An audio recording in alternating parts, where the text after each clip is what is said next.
এটা হচ্ছে ওনাদের এয়ার গাড়িটা। এই যে এটা হচ্ছে আপনার এয়ার না, ওনাদেরই তো এই নাম্বারটা তো আমাদের।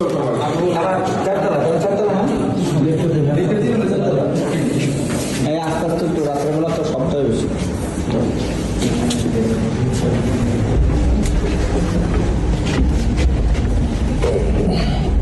আপনারা কোনো ইটি করেন না? লাইটটা একটু অন করেন।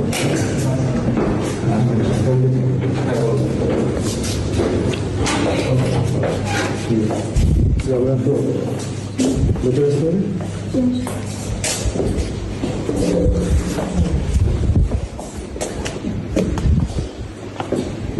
বাসায় কে কে আছে? বাসা আমি আমার ভাই আছে। স্যার একটু ক্যামেরাটা অফ করতে পারবেন? বলুন, কথা বলছি, সমস্যা নেই। এইভাবে আপনি একটু গেঞ্জি পরেন। আচ্ছা, এই বাসায় কে থাকে? এই বাসায় আমরাই থাকি। আর কে থাকে? আমার আব্বু আম্মু থাকে সাথে। আপনার আব্বু আম্মু কই? আমার আব্বু আম্মু তো এখন বাসায় নেই। না, আমি যে কই? ওরা আছে, চলে গেছে বাসাতে। কবে? আজকেই প্রথম আগে চলে গেছে। কখন? 10-15 মিনিট। ভিডিও হচ্ছে। কতক্ষণ আগে? 10-15 মিনিট হবে। এখন বাজে কোথায়? 3টা। 10-15 মিনিট আগে জি চলে গেছে। জি। গেট দিয়ে বেড়ে গেছে। বিয়ে হয়েছে কোন দিক দিয়ে আমি জানি না। আমার ছোট ভাই আছে তো বাসার মধ্যে, এই জন্য আমি বাসায় গেছি। দুজন নিচে নিচে আমাদের ইয়ে আছে না, একজন নিচে চলে যান ছাদের উপরটা। আলী হোসেন শিশির। তিনি কোথায়? উনিও চলে গেছে বাসা। আমরা একটু দেখতে পারি? হ্যাঁ দেখেন, সমস্যা নেই, দেখেন দেখেন। ছাদে আছে আপনারা দুজন ছাদে যান, ছাদে যান। আর আশেপাশের ফ্ল্যাটগুলো কিন্তু ইয়ে করতে হবে, যেহেতু 10 মিনিট আগে বেরোছে, বের হইতে পারে না, কারণ আমরা বাসার বাইরে অবস্থান করতেছি, তো বের হইতে পারেন না। না, বের হইতেই পারেন, এখানে আছে। আমার কথা আমার আব্বু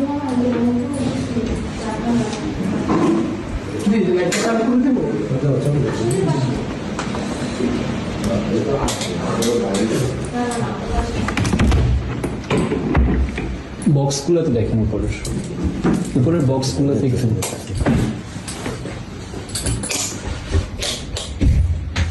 আপনার কোথায় গেছিল?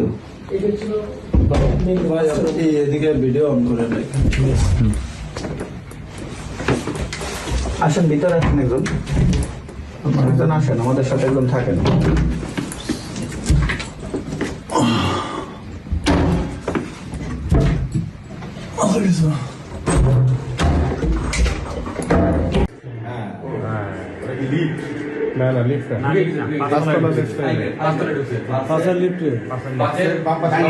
সম্পূর্ণ দায়ভার আপনি নেবেন। অবশ্যই আমার দায়ভার। ঠিক আছে, যদি ফুটেজ ডিলিট করে সম্পূর্ণ দায়ভার আপনার। ফুটেজ যদি ফুটেজ না, শুধু সবকিছু হইলে আমার দায়ভার। আমি বাসার কেয়ারটেকার না। ঠিক আছে, ওকে, থ্যাংক ইউ। ঠিক আছে, থ্যাংক ইউ।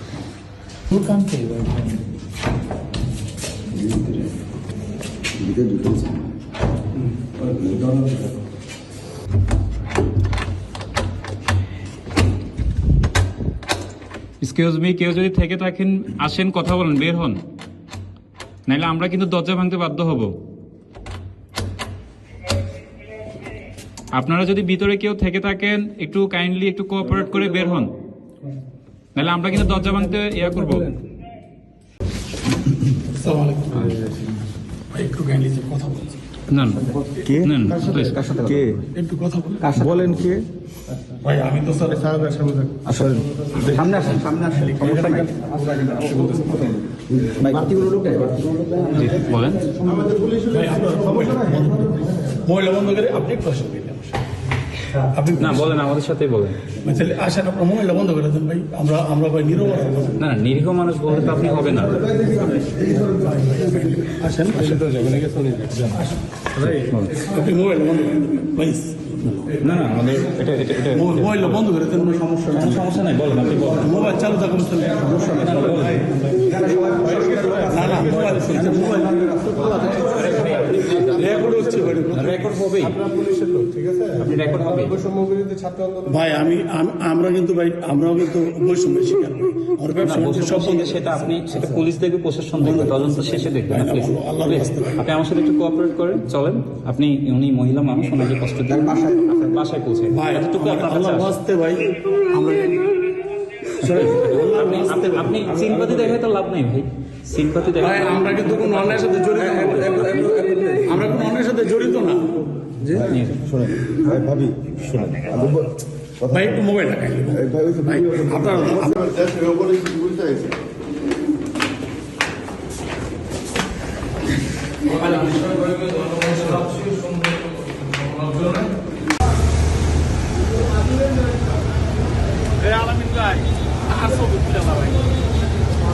ভাই আমি আপনার বাইরে আছি বাতরা থানা যে রাখছি, আপনার তো আপনার না না না ভিডিও জাস্ট একটা লাস্ট একটা না না না না এটা তো ভাই একেবারে পার্সোনাল ম্যাটার। আমি ওনার আমি তো উনি যারা ব্যবসায়ী মানুষ এটা খুব ইম্পর্টেন্ট, এটা বুঝতেছে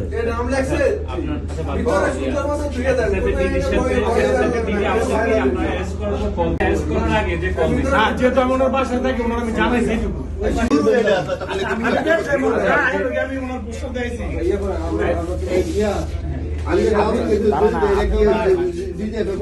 আসসালামু আলাইকুম, আমি একজন আন্দোলনকারী, বৈষম্যবিরোধী ছাত্র আন্দোলন। গতকাল রাতে একটি ইনফরমেশনের ভিত্তিতে আমরা বৈষম্যবিরোধী ছাত্র আন্দোলন স্টুডেন্টরা কে ব্লকের 19 নম্বর রোডের একটি বাসায় আমরা আসি।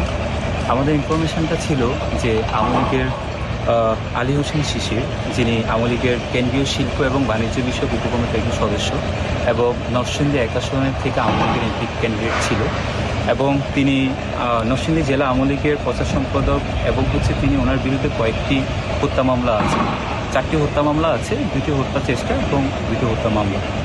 তো পরবর্তীতে আমরা পুলিশের সহযোগিতায়, পুলিশ অপারেশনের সহযোগিতা 2 থেকে 3 ঘন্টা আমরা বাসা থেকে ঘিরে রাখি। পরবর্তী পুলিশ প্রশাসন আসার পরে আমরা বাসাটাতে যাই।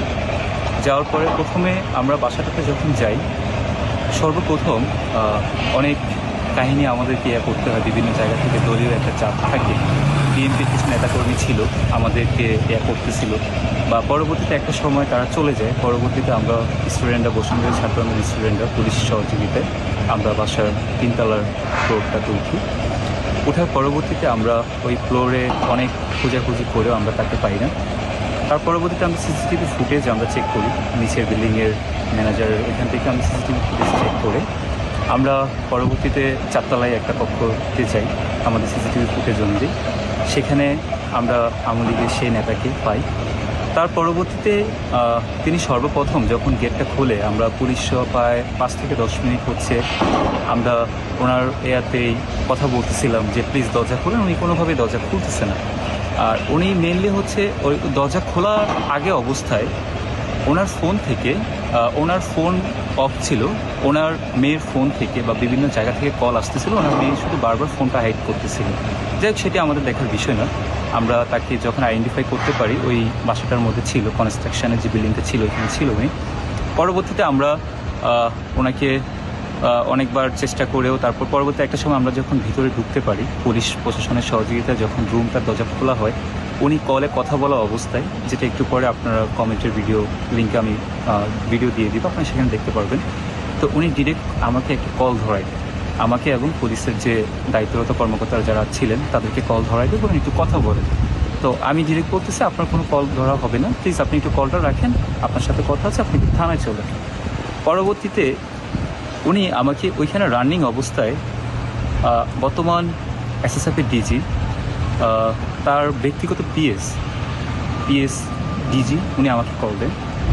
কল দিয়ে আমাকে না দারোয়ানের নাম্বারে কল দেয়। দারোয়ানের নাম্বারে কল দিয়ে আমার সাথে কথা বলতে চায়। প্রথমে আমার পরিচয় জানতে চায়।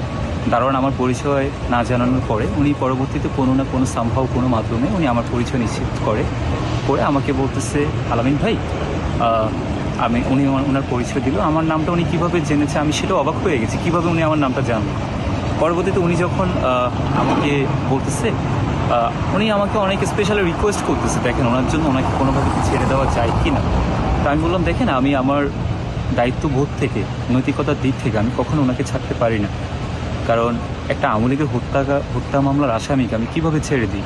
আমি কোশ্চেনটা ওনাকে করি, তারপরে উনি বিভিন্ন মাধ্যমে উনি কথা বলে, বাট আমি স্ট্রেট ফরওয়ার্ড স্পষ্ট ভাষায় আমি ওনাকে জানিয়ে দিই যে দেখেন আমার এখানে আসলে আমি কোনোভাবেই আমি এই জিনিসে আপনারা যা করতেছেন এটাও কিন্তু একটা ক্রাইমের মধ্যে পড়ে, কারণ একজন হত্যাকারীকে আপনি বাঁচাতে এসে এখন আর আপনি এমন একটা গুরুত্বপূর্ণ দায়িত্ব থেকে আপনি আপনার পক্ষ থেকে আমি এই কলটা কখনো আশা করিনি। তো উনি আমার সাথে আমার প্রায় 34 সেকেন্ডের মতন কথা বলে। পরবর্তীতে এসএসএফ ডিজি পিএসসি নাম্বার থেকে আবার আমার সাথে যোগাযোগ করে, ওনারও সেম তদবির। আমি স্পষ্ট ভাষায় ওনাকেও আমি সেম বলি যে দেখেন আমি কোনোভাবেই এটা আমি করবো না, আমি ওনাকে পুলিশ প্রশাসনের মাধ্যমে আমরা যেহেতু আছে আমরা পুলিশ হস্তান্তর করে দিব, এটাই আমাদের। পরবর্তীতে আমি যখন ওনাকে নিয়ে নিচে যাই, এর পরবর্তীতে ওইখানে ফোনে আরও 2টা কল আসে। সরকারি উচ্চপদস্থ সেনা অফিসার একজন মনে হয় ব্রিগেডিয়ার জেনারেল, কোনো একটা ক্যান্টনমেন্ট কলেজে আছে, ঢাকা ক্যান্টনমেন্ট পাবলিক কলেজে অথবা অন্য কোনো একটা ক্যান্টনমেন্ট কলেজে, ঢাকা ক্যান্টনমেন্টের মধ্যেই উনি তখন আসে। উনি আসার পরও হচ্ছে উনি কল দিয়ে আমাকে সেম ওই যে পিএসের মতন তদবির করতে বলে।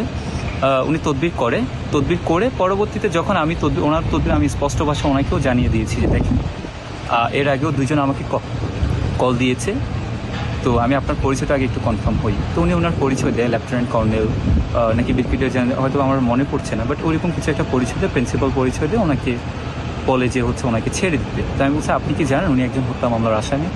তো সেটি জেনেও ওনারা আমার দিক থেকে আমাকে যথেষ্ট রিকোয়েস্ট করেন, বলতে আলামিন ভাই একটু একটু ছেড়ে দেন। তো আমি কোনোভাবে ওনাদের কথায় রাজি হচ্ছিলাম না। তো বিভিন্ন নাম্বার থেকে আরেকটা নাম্বার থেকে কল আসে, হয়তো বা ওটা ডিজিএফআই হয়তো বা কোনো গোয়েন্দা সংস্থার নাম্বার থেকে, সব দারোয়ানের নাম্বারে কলটা আসতেছিল।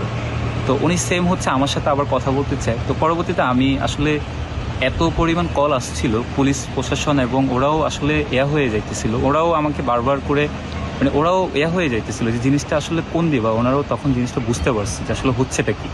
তো আমাদের দিক থেকে বৈষম্যবিরোধী ছাত্র আন্দোলনের দিক থেকে আমাদের ইমার্জেন্সি সেলের আমাদের ভাইয়েরা ছিল, ইমার্জেন্সি সেল ক্রাইসিস সেল ছিল, এবং আমাদের বিশেষ করে আতিক শাহরিয়ার ভাই আমাদের পরিকল্পনার বাস্তবায়ন সেলের ভাইও যথেষ্ট সহযোগিতা করার পরে একটা মাধ্যমে আমরা সবার সহযোগিতা পুলিশ প্রশাসনের সহযোগিতা নিয়ে পরে আমরা ওনাকে থানাতে নিয়ে যাওয়ার পরবর্তীতে থানাতেও ওনারা দেখি বিভিন্ন মাধ্যম থেকে কল আসতেছে বা আমাদের কাছে হুমকি ধমকি আসতেছে যে আমরা হচ্ছে কেন ওনাকে নিয়ে আসি, বা বিভিন্ন জায়গা থেকে আমাকেও হুমকি ধমকি দেওয়া হচ্ছে যে কেন আমরা ওনার মতন একজন লোককে, কিন্তু আসলে এখানে যে তদবির করতে আসছে বা হচ্ছে তারা যে আমাদের কাছে বলতেছে তাকে সেফ এক্সিট দেওয়ার জন্য, আর তারা আসলে কতটুকু চেনা রাষ্ট্রের এরকম গুরুত্বপূর্ণ একটা দায়িত্ব থেকে আমাদের ডক্টর ইউনূস স্যারের নিরাপত্তায় থেকে তিনি কিভাবে তার বাসার মধ্যে থেকে একজন আওয়ামী লীগের ফ্যাসিস্টের হত্যাকারীকে কিভাবে পাওয়া যায় সেটি আমার আজ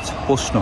আর আমার আরেকটি প্রশ্ন হচ্ছে যে এই সরকার ডক্টর ইউনূস কতটুকু নিরাপদ, ওনার যে ডিজি এসএসএফের দায়িত্বে আছেন তা আমাদের ডক্টর ইউনূস স্যার কতটুকু নিরাপদ ওনার কাছে?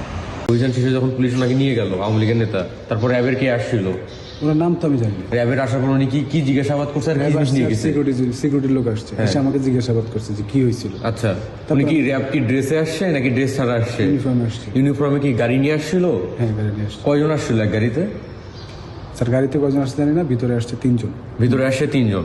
ওকে, জিজ্ঞাসাবাদ করে চলে গেছে যে কি হয়েছে? উনি কি সিসিটিভি চেক করছে? না, কোনো কিছু চেক করে নাই। সিসিটিভি নাকি নিয়ে গেছে, একটু আগে আমাকে বললেন। আমি কখন আপনার বলেন ও সিসিটিভি জাস্ট চেক করে চলে গেছে? না, আমার সাথে কথা বলেছে। আচ্ছা, ঠিক আছে, আচ্ছা ঠিক আছে, ওকে। আমি হচ্ছে ফ্ল্যাট মালিককে ফোন দিচ্ছি। ফ্ল্যাট মালিক কে?